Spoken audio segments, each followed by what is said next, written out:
Welcome back to Pokemon Episode Summaries. Today, I'll be doing episode 100, A Way Off, Day Off. That's right, guys, we've reached 100 episodes by now. Anyways, the episode begins with Ash and the gang riding Lapras being bored and hungry as fuck, due to the monotonous riding that they've been doing for a long time. Thankfully, due to Pikachu pointing it out, they then come across an island in the distance and decide to relieve their boredom by stopping there to rest and have some fun. Jigglypuff also follows them. Ash immediately has Lapras dock at a little cove on the island, and Pikachu and Togepi immediately go off to play, as Ash and the gang take in the view, and proceed to let out some of their other Pokemon to relax, as Misty does with her Staryu and Goldeen, who immediately go and join Lapras in the water. Just then, a piece of fruit hits Ash in the head, causing him to look up and see the source of it being a Farfetch'd. It had accidentally came down and knocked it off of the tree, before swiftly heading back up.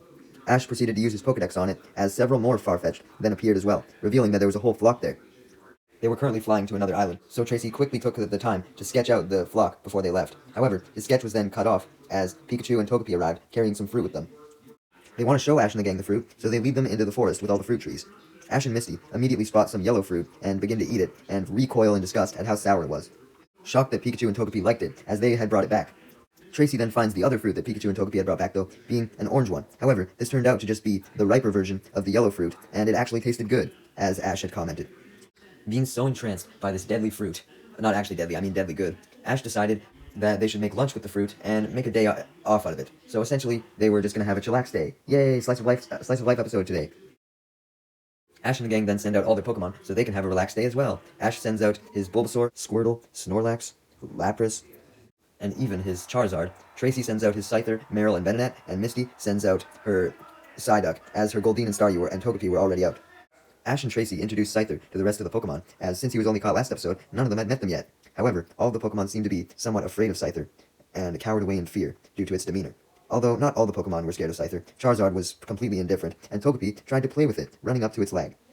Seeing how a literal baby Pokemon wasn't afraid of Scyther, this motivated all the other Pokemon to eventually come around to it as well, and Scyther was happy about this, getting along with everybody relatively well, with the exception of Charizard, who still refused to even go meet it, as well as Snorlax, who was too busy sleeping. Ash tries his best to get Charizard to go meet Scyther, excitedly introducing it as Tracy's newest Pokemon, but Charizard doesn't care at all, and fires a flamethrower at Ash to shut him up. But this flamethrower also hits Scyther. Although Scyther was able to deflect most of the damage with its claws, this attack still pissed it off, seeing Charizard as an enemy, and it went up to it and confronted it, leading Charizard to get defensive and essentially create an argument. This argument, being mostly a stare down, lasts quite a long time, but then Ash jumps in, charged from the flamethrower, to break it up. Meanwhile, Team Rocket also happened to be on the island, relaxing in their bathing suits, suntanning, with all their Pokemon taking the opportunity to sleep, and Meowth suntanning on the Magikarp sub. They were originally set on taking the day off from their regular activities, such as stealing Pokemon, just like Ash and the gang were, but when they spot Ash's Pokemon in the water, along with Misty and Tracy's, such as Tracy's Meryl and Misty's Togepi playing together, and Staryu, Goldeen, and Lapras playing together, it makes them realize that Ash and the gang must have been on the island, and they didn't want to miss the opportunity to steal their Pokemon, so they reluctantly decided to put their clothes back on and begin spying as usual, as they spied on the orange fruit, Tracy trying to teach his Scyther a new move, and Charizard and Snorlax sleeping by the beach. As they spy, they try their best to think of a plan to steal all of the Pokemon, as James complains that he wants to go back to suntanning, which pisses Jessie off. Meanwhile, Ash and the gang had begun preparing lunch by going into the forest to grab a whole bunch of fruit. They had just returned with their second batch when they spotted the Snorlax and Scyther, the Snorlax attempting to eat the first batch, and Scyther trying his best to stop it. The Scyther then directed its attention to inside the pile of the fruit, though, which caused Ash and the gang to wonder what it was looking at. They didn't have to wonder for long, though, as the Jigglypuff then appeared from inside the pile of fruit and began to sing instantly. This obviously results in the usual shenanigans happening, with all the people in Pokemon falling asleep, and thus pissing off the Jigglypuff to the point where it draws on all their faces with its marker and then leaves. Eventually, everyone wakes up and immediately washes all the marker off of their faces, even the Pokemon. Snorlax is the only one to not wake up, and Ash and the gang just decide to let it keep sleeping in fear that it would just decimate the entire meal on its own. Eventually, the meal then begins with all the Pokemon enjoying a whole bunch of fruit, with the exception of Charizard and Snorlax once again, as they were both still sleeping, Charizard having since gone back to sleep. Tracy then brings in some fruit sandwiches that he made to spice things up as opposed to just eating fruit for lunch, and this piques the attention of Misty, who had never fucking heard of fruit sandwiches before. But before she can try one for herself, Snorlax then wakes up, must having sensed all the food, and scarfs down all of the remaining fruit and fruit sandwiches in one bite. Much to Ash and the gang's dismay, especially when Snorlax instantly goes back to sleep after this, as opposed to helping Ash, Misty, Tracy, Squirtle, and Bulbasaur, as well as Pikachu, do all the dishes in the lake. Despite Snorlax having to scarf down all the food, Tracy noted that Snorlax still seemed to be eating a lot less than the usual Snorlax, as it was sleeping a lot more instead. He then hypothesizes that maybe it was because since Snorlax hadn't really been doing anything and just been staying in its Pokeball the whole time since Ash caught it, it probably wasn't exerting enough energy to warrant having to eat.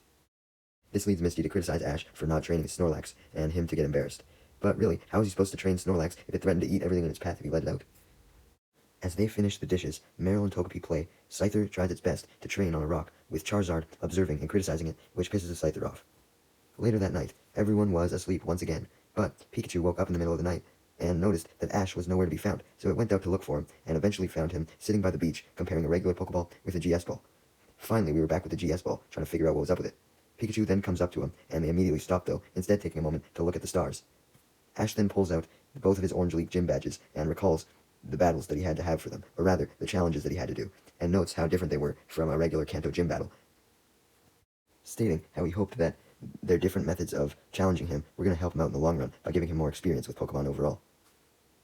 He then has a flashback recalling both battles, and we then cut back to the camp where Tracy was currently sleep-talking to the point where he had woken up Misty.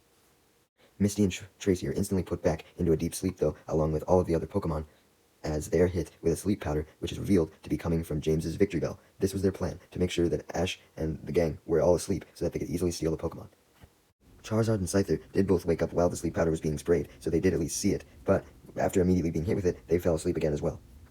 With everyone now asleep, Jessie used none other than a bazooka, wow what a creative plan, to fire a whole bunch of suction cups onto all the Pokemon, and proceeds to drag them in with a rope with the help of Meowth, all into the center of the area, so that they were all rounded up and easy to capture. However, Jessie and Meowth couldn't pull the Pokemon any farther, as they had also stuck a suction cup on Snorlax, right? And Snorlax was way too heavy to pull in. Jessie and Meowth fall over as they pull in the Snorlax, or at least try to, and this wakes Scyther and Charizard as a result, and Scyther immediately goes and cuts the rope so that the Pokemon couldn't be pulled in any further, and Charizard tries its best to help as well.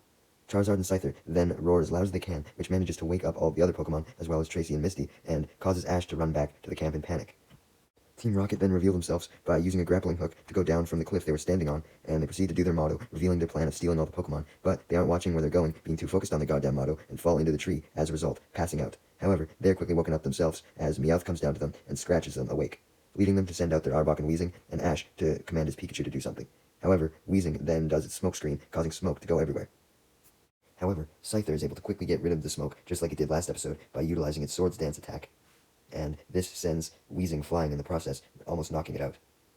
Scyther is tired from this, so Tracy comforts it, and Ash decides to step in with not only his Pikachu, but Squirtle and Bulbasaur as well, as they all hit Arbok and Weezing with an elemental attack of theirs. So Bulbasaur uses Vine Whip, Squirtle uses Water Gun, and Pikachu uses Thunderbolt. Charizard even joins in and uses Flamethrower, not wanting to be shown up by the Scyther and all that it had done to help. Scyther doesn't want to be shown up by Charizard either though, so even though it was tired, it managed to get off a Skull Bash, dealing the final blow, sending Team Rocket blasting off. Ash congratulated all the Pokemon on their efforts, as Charizard and Scyther proceeded to stare at each other, acting like they were about to start arguing again. However, they then both pull away, revealing that they actually had respect for each other now, due to how strong each other was. They had merely just argued before, because they were competitive. The next day, Ash and the gang decide to leave the island on Lapras in search of their next destination. As for Team Rocket, they had blasted off onto a random-ass rock in the middle of the ocean. They were trying their best to get the sun tanning in that they missed out on due to trying to catch Ash's Pokemon, but they then spot the Farfetch'd from earlier in the episode, and they immediately go up to it, but then they realize that the Farfetch'd wasn't alone, its flock was there as well, and the flock proceed to surround Team Rocket and beat them with their leaks. As a result, Team Rocket go blasting off once more. Hey, I guess we had to make up for how they weren't blasted off last episode.